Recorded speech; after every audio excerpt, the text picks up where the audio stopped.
Ever wondered why the incidence of benign prostatic hyperplasia, or BPH, seems to be on the rise? BPH is a common condition in men where the prostate gland enlarges, causing discomfort. While many factors contribute to the rise, one overlooked aspect is the role of certain drugs.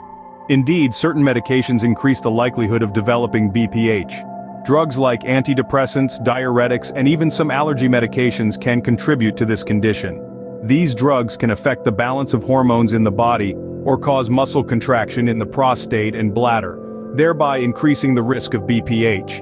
It's like a silent side effect that many aren't aware of. So the medication we prescribe or consume could be silently contributing to the BPH epidemic. Interested in learning more about this and other critical topics in clinical pharmacy? Keep fueling that curiosity because knowledge is power, especially when it concerns health.